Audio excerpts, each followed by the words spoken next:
Let's talk about the time I cut my finger off. In particular, that finger right there. Yes, I tattooed the scar. I have really white skin, and for some reason, scars don't show up on me. Didn't want to forget about that one.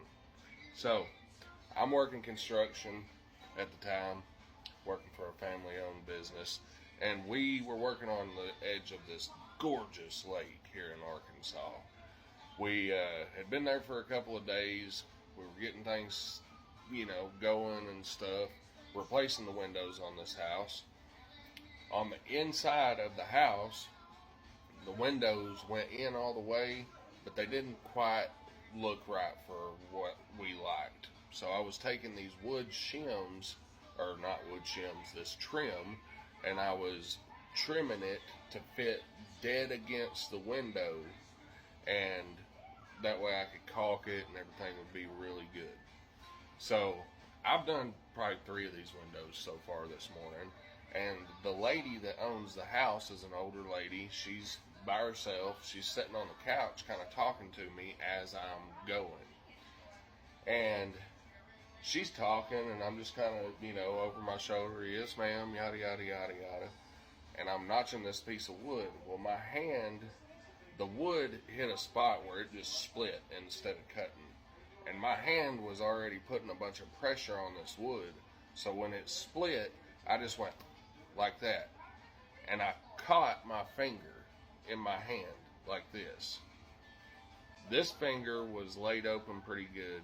This finger, when I did this, it just dangled like this by a little piece of skin right there. So I grab it, and the first thing in my mind is, don't cuss in front of this little lady. That's all I can think. And I guess she sensed that something was wrong, and she said, honey, are you okay?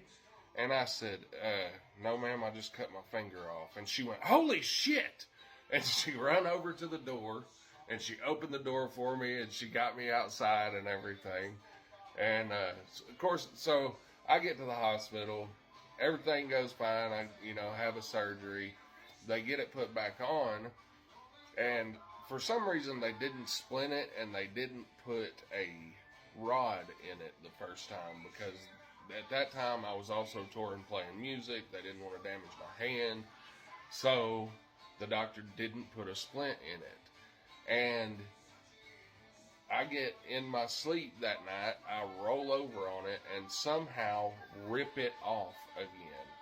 I jump up screaming bloody murder. I don't know what's going on. All I know is I'm in a tremendous amount of pain, and I look down and my finger's off again. So I told my wife, I was like, babe, wake up. You gotta wake up right now. My fingers, I rolled over on it and it ripped it off in my sleep. She thinks that I'm having a bad dream, y'all. And won't, she's like, baby, just go back to bed. It'll be all right. And I'm like, no, I ripped my finger back off. And when it registered, she, boing, jumps out of bed and rushes me back to the hospital, where they stitch it back closed, and then we go back home, and then 5 days later, they go in, they put everything back together, they do put a rod in it this time, and then it's 10 months of recovery after that. Mind you, I'm in the studio recording at the time, and if I could, I would work, but usually in that 10 months, anytime I would try to work, my hand would swell up real bad, and it was excruciating. But yep, that's about the time I cut my finger off. So if y'all enjoyed that one, hit that follow button and stay tuned for more stories.